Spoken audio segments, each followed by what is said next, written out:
미접종자는 6.0%에 불과한 소수이지만 중환자의 62.0%, 사망자의 66.5%를 점유하고 있습니다. 반장님 맨날 텔레비 나오시잖아요. 네? 국민들은 괴물 났다는 괴물. 이번 영상에서는 정부 명칭 방역패스라고 칭하는 백신 패스와 관련해 최근 정부의 입장에 대해 살펴보겠다. 기사 제목대로 정부는 성인의 4%만 해당되는 방역패스를 계속 유지하겠다는 입장이다. 얼핏 듣기에 4%가 희생하면 96%가 이익을 얻을 수 있는 것처럼 대를 위한 소의 희생 차원으로 접근하여 백신 패스를 정당화하려 한다. 하지만 이건 정말 근거와 논리가 없는 이야기다. 정부에서 제시하는 백신 패스 유지의 근거가 어떻게 잘못되었는지 이제부터 통계와 상식으로 정확하게 분석하며 알아보도록 하겠다. 우선 정부는 방역 패스를 미접종자의 감염과 그로 인한 감염 확산을 예방하는 목적이라고 하고 있다. 이 말은 22년 2월 현 시점 기준으로 세 가지의 거짓말을 하고 있다. 첫째, 방역 패스는 미접종자의 감염을 막는 데 효과가 없다. 본격적인 방역 패스는 12월 5일부터 시작되었다. 만약 감염 예방 효과가 있었다면 미접종자의 확진자 비율이 늦어도 12월 중순부터는 감소했어야 정상이다. 하지만 미접종자의 확진 비율은 조금도 감소하지 않고 1월 2주까지 꾸준히 28%를 유지했다. 둘째, 미접종자는 접종자보다 감염에 취약하지 않다. 미접종자의 확진율은 1월 3주차부터 급격하게 감소하기 시작해 2월 1주차에는 10.4%까지 감소했다. 2월 초 기준 접종률은 86%, 미접종자 비율은 14% 정도이다. 14% 미접종자에서 10%의 확진자가 나왔으니 통계적으로도 예방 효과가 더 크다. 손익래 변정도 동일한 논리로 이야기를 했었으니 반박이 불가할 것이다. 셋째, 미접종자는 감염에 취약하지 않기 때문에 접종자보다 전파력도 강하지 않다. 이건 통계적 상식이다. 지금 발생하는 확진자의 90%가 돌파 감염이다. 미접종자는 단 10%밖에 되지 않는다. 확진자의 전체 숫자로도 전파력이 약하고 15%의 미접종자에서 10%의 확진자가 발생한다는 감염 확률에서도 접종자보다 우위에 있는 것이 사실이다.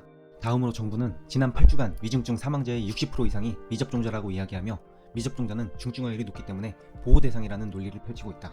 통계적으로 틀린 말은 아니다. 그러나 두 가지 중요한 변수를 빼고서 교묘히 사실을 왜곡하고 있다.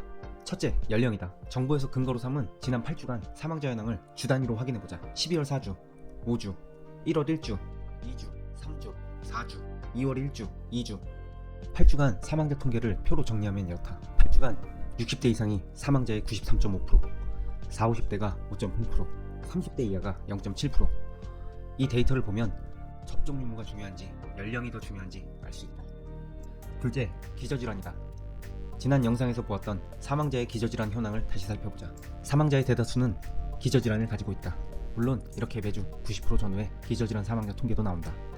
이 자료를 보면 중증화율에 있어서 기저질환 유무가 백신보다 인과성이 훨씬 높아 보인다.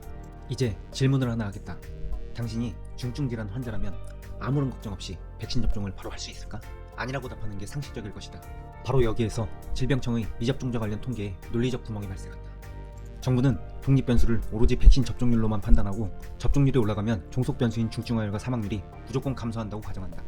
하지만 현실은 백신 접종률이 독립 변수로만 존재하지 않는다. 오히려 기저질환이라는 독립 변수에 접종률이라는 종속 변수로서 존재할 뿐이다. 즉, 기저질환이 중증일수록 백신 접종률은 낮아질 수밖에 없다. 그리고 당연하게도 지병이 있는 사람들은 일반인보다 면역력이 약하다. 면역력이 떨어지는 사람은 코로나든 감기든 바이러스의 공격에 더욱 취약하다. 당연히 중증화율과 희생률이 높을 수밖에 없는 구조다. 그렇게 사망자나 위중증 환자의 상당수가 미접종자일 수밖에 없는 게 상식이라는 것이다.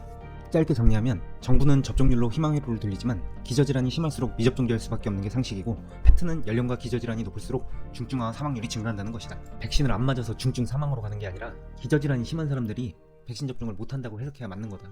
3초만 생각해봐도 답이 나오는 상식이다. 다시 지난 8주간 확진자와 사망자를 정리한 통계표를 보자. 12% 확진자에서 93.5%가 사망한 60대와 50대 이하를 동일선상에 놓고 비교해야 할까? 치명률 0.07%의 40, 50대와 0.004%의 30대 이하를 60대 이상의 데이터와 믹싱하는 게 맞는 선택일까?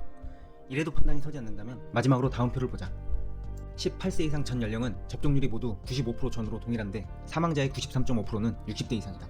반면 접종률이 24.8%인 17세 이하는 사망자가 단 한 명이다. 이 한 명마저도 광주 최고에서 유도를 하는 백신 2차 접종을 완료한 170cm, 120kg의 17세 소년이었다.